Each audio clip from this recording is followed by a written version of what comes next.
Morning students, मैं doctor Preeti Ameta, associate professor SGG government college Banswara. Second year का ये 24th video है जो कि अपन फर्स्ट ट्रांजिशन सीरीज़ वाला नया चैप्टर स्टार्ट करेंगे। ऑक्सीडेशन रिडक्शन अपना कंप्लीट हो गया था। उसके बाद अपने को थर्ड चैप्टर जो है वो क्या है, फर्स्ट ट्रांजिशन सीरीज़, जो कि आपकी बुक में फर्स्ट नंबर पे है। अमेटा की बुक है, एससी अमेटा साहब की बुक है। बुक आप ले लीजिए। अकार्बनिक रसायन, फर्स्ट ईयर, मोहनलाल सुखाड़िया विश्वविद्यालय, ऐसा लिखा हुआ है उसके ऊपर कवर पेज पे। वो बुक आप ले लीजिए। उसका फर्स्ट चैप्टर जब आप खोलेंगे तो उसमें देखेंगे कि first is the first transition series. Now प्रथम संक्रमण श्रेणी क्या होता है? जब अपन पीरियोडिक टेबल देखते हैं तो पीरियोडिक टेबल में ये देखा जाता है कि तत्वों को ज़्यादातर कितने भागों में बांटा गया है, एस, पी, डी और एफ ब्लॉक। 4 ब्लॉक्स उसमें बनाए गए हैं। बिल्कुल लेफ्ट में जो होता है वो एस होता है, राइट में जो 6 लाइनें होती हैं वो पी ब्लॉक होता है, और बीच की जो 10 लाइन्स होती हैं खड़ी वर्टिकल सीधी वो होते हैं डी ब्लॉक, और नीचे जो 2 आड़ी लाइनें होती हैं वो होती हैं एफ ब्लॉक। इस तरह से यदि अपन देखें तो 4 इसको उसमें डिवाइड किया गया है ना। अब इसमें कितनी कितनी लाइनें पीरियोडिक टेबल में वर्टिकल रूप में बनाई गई हैं वो अपन इजीली आइडेंटिफाई कर सकते हैं। जैसे एस ब्लॉक में कितने इलेक्ट्रॉन्स जाते हैं, 2 इलेक्ट्रॉन, तो एस की कितनी लाइनें हो जाएंगी पीरियोडिक टेबल में वर्टिकल खड़ी 2। इसी तरह पी ब्लॉक में कितने इलेक्ट्रॉन्स जाते हैं, 6 इलेक्ट्रॉन जाते हैं, तो पी की कितनी हो जाएंगी खड़ी लाइनें, 6 लाइनें हो जाएंगी, जो कि पूरा राइट साइड को कवरेज लेती हैं। और पीरियोडिक टेबल के बीच में खड़ी लाइनें कितनी होंगी, जितने डी ब्लॉक में इलेक्ट्रॉन्स जाते हैं। डी ब्लॉक में इलेक्ट्रॉन जाते हैं 10, तो 10 लाइनें डी की होगी। इसी तरह नीचे बिल्कुल फुट में पीरियोडिक टेबल के आप देखेंगे एफ ब्लॉक एलिमेंट होते हैं, तो एफ ब्लॉक एलिमेंट में कितनी खड़ी लाइनें होंगी, जितने उसमें इलेक्ट्रॉन जाते हैं। एफ में जाते हैं 14, तो उसमें 14 खड़ी लाइनें होंगी। इस तरह से पीरियोडिक टेबल को डिज़ाइन किया गया है। जितने इलेक्ट्रॉन जा सकते हैं उसमें उतने ही लाइनें होती हैं। तो संक्रमण तत्व क्या होते हैं, अब अपन देखिए पहले बात करते हैं संक्रमण तत्व क्या होते हैं। जिनमें उनकी परमाणुवीय अवस्था या उस तत्व की किसी भी सामान्य ऑक्सीकरण अवस्था में डी कक्षक आंशिक रूप से भरा हुआ हो, तत्व के विन्यास में प्रवेश पाने वाला अंतिम इलेक्ट्रॉन यानी कि आने वाला इलेक्ट्रॉन n-1 डी कक्षक में प्रवेश लेता है। n-1 डी कक्षक क्यों लिखा गया है? क्योंकि यह s ऑर्बिटल के अंदर आता है, तो s का नंबर तो हो जाएगा n, और उसके अंदर वाले को कहेंगे n-1 डी कक्षक। इस तरह से आने वाला इलेक्ट्रॉन किसी भी तत्व की परमाणविक अवस्था या उसकी सामान्य ऑक्सीकरण अवस्था में डी कक्षक में आता है, जो कि आंशिक रूप से भरा हुआ है, तो उसको अपन कहेंगे संक्रमण तत्व, डी ब्लॉक एलिमेंट।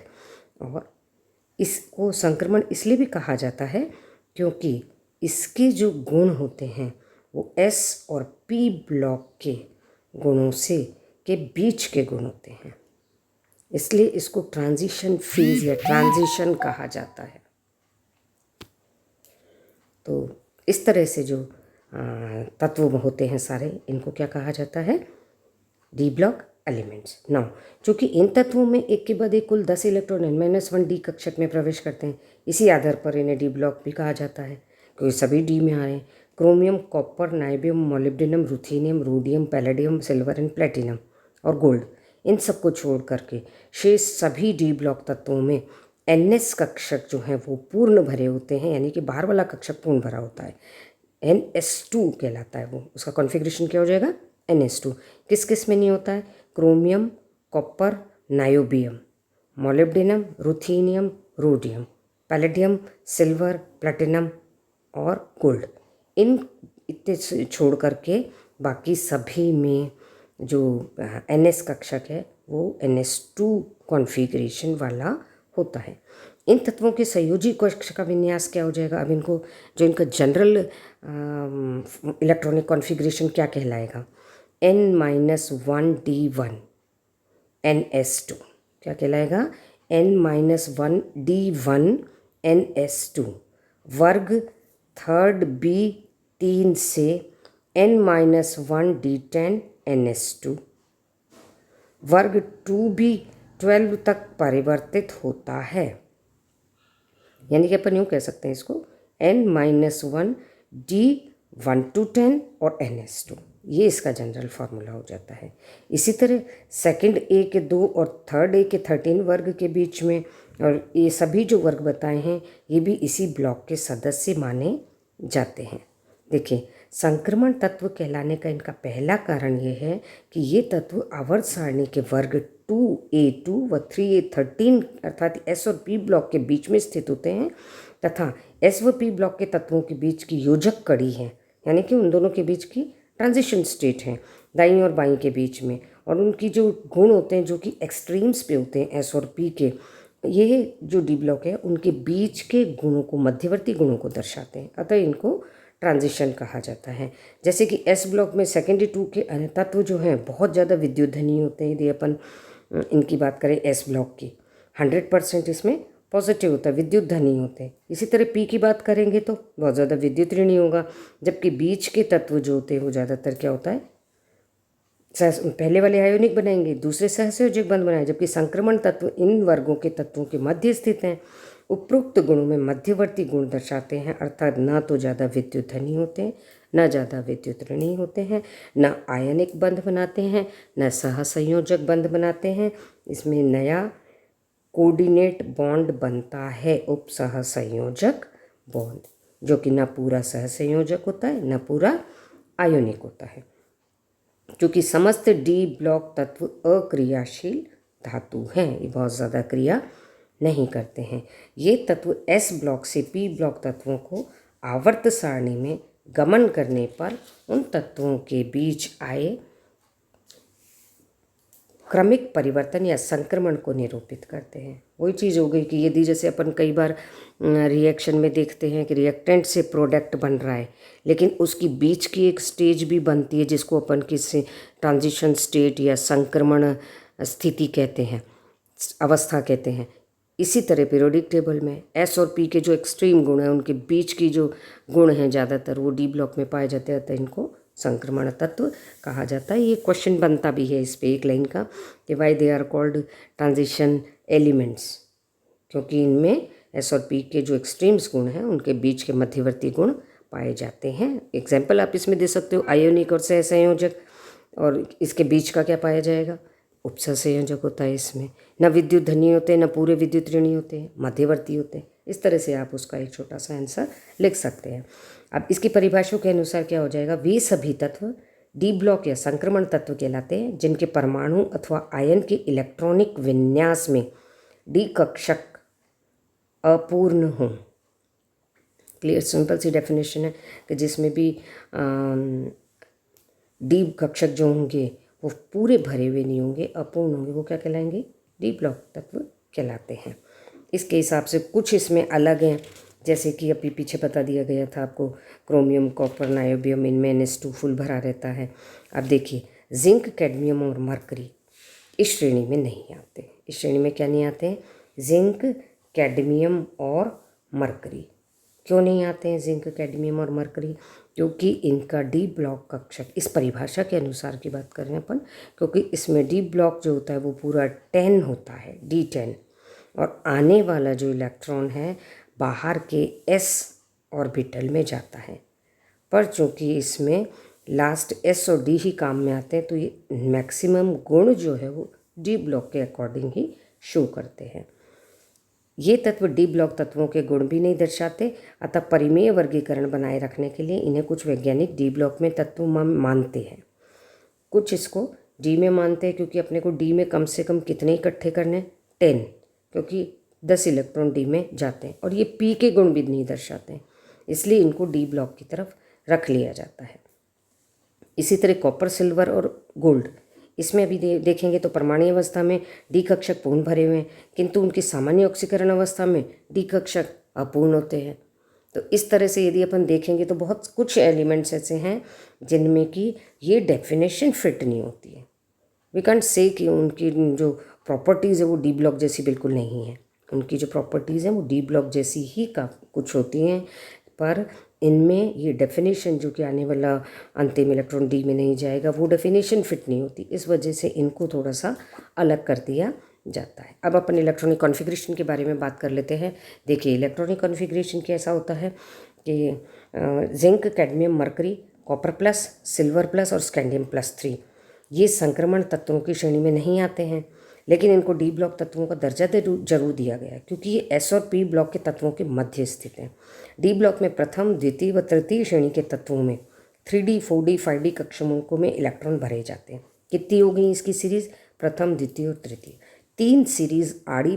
यदि अपन हॉरिजॉन्टल देखें पीरियोडिक टेबल में तो 3 सीरीज पाई जाती हैं, 3D, 4D और 5D। इस तरह की 3 सीरीज बनती हैं। चूँकि पहले 4s कक्षक भरे जाते हैं, उसके पश्चात 3D कक्षक में प्रवेश मिलता है, अतः संक्रमण तत्वों की प्रथम श्रेणी चतुर्थ आवर्त से शुरू होती है, 4th लेवल से चालू होगी। जो 3rd वाला है वो उसमें नहीं मानते हैं। वो कहाँ चला जाता है? समस्त संक्रमण तत्वों का संयोजी कोश इलेक्ट्रॉनिक विन्यास, ये देखिए इसमें बताया गया है।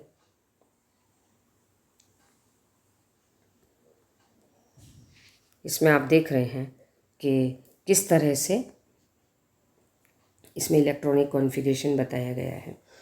डी ब्लॉक तत्वों के परमाणु में बाह्यतम 2 कक्षक N और N-1 D1वां आंशिक रूप से भरा रहता है। इसमें आप सब में देखेंगे या तो D-1, N-1 और N-1 D और N, इन दोनों में से एक कक्षक अपूर्ण होना चाहिए। जैसे पहले वाले में स्कैंडियम में आप देखिए 3D1 4s2 तो D वाला अपूर्ण है, 3D2 4s2 D वाला अपूर्ण है। टाइटेनियम, वैनेडियम में 3D3 4s2 3D5 4s1 D वाला यदि अर्धपूर्ण हो गया तो S में क्या हो गया? वो अपूर्ण हो गया।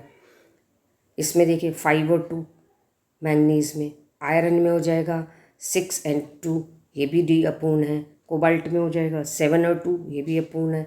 निकल में हो जाएगा 8 और 2 3D8 और 4s2, ये भी D अपूर्ण हो जाएगा। कॉपर में देखिए 3D10 4s2 10 D वाला पूर्ण हो जाएगा लेकिन S वाला अपूर्ण हो जाएगा। अब जिंक में आप देखिए 3D10 और 4s2 दोनों फुल भरे हुए, लेकिन इसकी प्रॉपर्टी भले ही पूरी तरह से डी ब्लॉक एलिमेंट से नहीं मिलती है, लेकिन पी से भी इनकी नहीं मिलती है।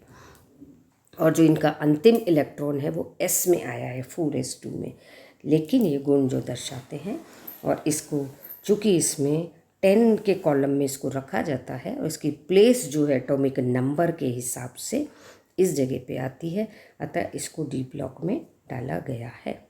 इस तरह से अपन देखेंगे तो ये हो जाए। सेकेंड पॉइंट देखिए, कुछ संक्रमण तत्व को छोड़ करके शेष तत्वों के परमाणुओं में NS कक्षक पूर्ण पूरित है। कुछ को छोड़ दो, बाकी सब में आपको NS2 कॉन्फ़िगरेशन मिलता है। तत्व का अंतिम N-1 D कक्षक में आएगा। D कक्षक में N-1 D1 NS2 N-1 D10 NS2 तक 10D इलेक्ट्रॉन भरे जाते हैं। जैसा पहले जनरल फार्मूला में आपको बताया भी था, N-1 D 1 to 10 और N-1 NS1 और 2, इस तरह से इसका जनरल फार्मूला हो जाएगा। इन तत्वों के सामान्य इलेक्ट्रॉनिक विन्यास जो हो जाएंगे, देखिए पूरा इसमें क्लियर लिखा हुआ है। N-1 D का 1 से लेकर 10 तक, और NS में या तो 0 हो जाएगा या 1 हो जाएगा, ये 2 होता है। N कक्षकों की संख्या है, जैसे 3 है तो 4 है तो 5, 3D सीरीज़ है तो 3 हो जाएगी, 4D सीरीज़ है तो 4 हो जाएगी। N के लिए अपन 3, 4, 5, 6 इस तरह की नंबर होते हैं। थर्ड पॉइंट देखिए, कुछ तत्व जिनमें कि ऑफबो प्रिंसिपल का उल्लंघन हुआ है, जैसे कि chromium, copper, niobium, molybdenum, ruthenium, rhodium, palladium, silver, platinum, gold, एक या दोनों NS इलेक्ट्रॉन N-1 D कक्षक में स्थानांतरित हो जाते हैं। ऐसा ये तत्व अर्धपूरित या पूर्णपूरित होने के लिए कक्षक विन्यास प्राप्त करने हेतु करते हैं।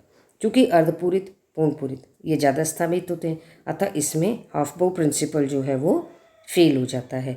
परंतु इस सिद्धांत से अन्य तत्वों के इलेक्ट्रॉनिक विन्यास को नहीं समझाया जा सकता, क्योंकि उनके सामान्य से भिन्न विन्यास में कोई अन्य कारकों को भी ध्यान में रखा जाता है। जैसे न्यूक्लियर इलेक्ट्रॉनिक अट्रैक्शन, परिरक्षण प्रभाव, inter electronic repulsion, exchange energy force. तो ये सारी चीज़ें और भी हैं जिनके कारण कि अपन तत्वों को जमाते हैं, तत्वों में आने वाले इलेक्ट्रॉन को डिस्क्राइब करते हैं। केवल अफबाउ प्रिंसिपल पर ही बेस होकर के अपन सारे तत्वों का एक्सप्लेनेशन नहीं देते। जैसे अपन केमिस्ट्री में पढ़ते हैं हर एक में एक्सेप्शंस होते हैं, तो ये जो तत्व हैं कुछ ये एक्सेप्शन वाले हैं, पर इनमें ये 4 चीज़ें बहुत इंपॉर्टेंट होती हैं, जिसमें nuclear electronic configuration attraction, screening effect, परिरक्षण प्रभाव, अंतर इलेक्ट्रॉनिक प्रतिकर्षण, विनिमय ऊर्जा। ये सारी चीज़ों को ध्यान में रखते हुए इनको डी सीरीज़ में स्थान दिया गया है। उपरोक्त चारों कारक मिलकर के इन तत्वों के इलेक्ट्रॉनिक विन्यास के स्थायित्व को निर्धारित कर देते हैं और तय करते हैं कि n-1 डी कक्षक में रहेगा कि ns में रहेगा। किसी आवर्त में संक्रमण तत्वों के गुण इतने नहीं बदलते जितने कि s एवं p ब्लॉक के तत्वों में परिवर्तित होते हैं। इन तथ्य का कारण भी यही, देखिए आवर्त माने फ्रॉम लेफ्ट टू राइट। यदि अपन लेफ्ट से राइट जाएंगे तो डी, जैसे एस और पी में तो काफ़ी चेंज आता है, पी में भी आ जाता है, लेकिन डी में इतने ज़्यादा गुण नहीं बदलते हैं फ्रॉम लेफ्ट टू राइट। 10 हैं तो भी, 10 तत्व हैं तो भी इतने ज़्यादा परिवर्तित नहीं होते हैं, क्योंकि इसमें जहाँ केवल n-1 डी कक्षक जो कि अंदर स्थित है में इलेक्ट्रॉन की संख्या बदलती है, जबकि बाय इलेक्ट्रॉनिक कॉन्फ़िगरेशन लगभग स्थिर रहता है, या तो 0 होगा या 1 होगा या 2 होगा। इस वजह से जो जितने भी रिएक्शंस हैं, जो प्रॉपर्टीज़ हैं, केमिकल प्रॉपर्टीज़ हैं, ये सारी डिपेंड करती है आउटर मोस्ट इलेक्ट्रॉनिक कॉन्फ़िगरेशन पे। और यहाँ आउटर मोस्ट इलेक्ट्रॉनिक कॉन्फ़िगरेशन इतना नहीं बदलता क्योंकि इलेक्ट्रॉन अंदर वाले ऑर्बिटल में डी में जा रहा है। इस कारण से इनके गुण बहुत ज़्यादा चेंज ड्रास्टिकली नहीं होते हैं फ्रॉम 1 to 10। इन विन्यासों में इलेक्ट्रॉन इलेक्ट्रॉन प्रतिकर्षण सर्वत्र समान होता है। उच्च विनिमय ऊर्जा इसी कारण तत्व ऑफबो नियम के विरुद्ध अपना विन्यास परिवर्तित कर लेते हैं। इनमें क्या होता है, इलेक्ट्रॉन इलेक्ट्रॉन प्रतिकर्षण जो होता है वो लगभग समान होता है और उच्च विनिमय ऊर्जा भी इसमें समान होती है। कि अतः यह ऑफबो प्रिंसिपल के एक्सेप्शन। अब आपसे यदि एक क्वेश्चन ये पूछा जाएगा कि ये जो एलिमेंट्स हैं कुछ, जैसे कि मैंने पीछे बताया था आपको कि कॉपर है, क्रोमियम है, नाइबियम, मॉलिब्डेनम, ये क्यों नहीं, मतलब ऑफबो प्रिंसिपल के अगेंस्ट क्यों जाते हैं, इसके लिए आप क्या, इसका आंसर क्या हो जाएगा कि इसमें इलेक्ट्रॉन प्रतिकर्षण जो है इन तत्वों का लगभग समान हो जाता है और इनकी उच्च विनिमय ऊर्जा होती है। अतः इस जगह पर आने पर, जिस जगह पर कि सुभिन्नकारी इलेक्ट्रॉन अंदर जाना चाहिए डी में, उसकी बजाय वो एस में चला जाता है, क्योंकि बहुत ज़्यादा प्रतिकर्षण है नहीं, इस वजह से वो स्टेबिलिटी बनाए रखने के लिए एस में चला जाता है। इस तरह से इस पे छोटे छोटे से क्वेश्चन बनते हैं। नाउ ये वीडियो यहीं पे समाप्त होता है। नेक्स्ट में अपन डी ब्लॉक का जो वर्गीकरण है उसको देखेंगे। Thank you.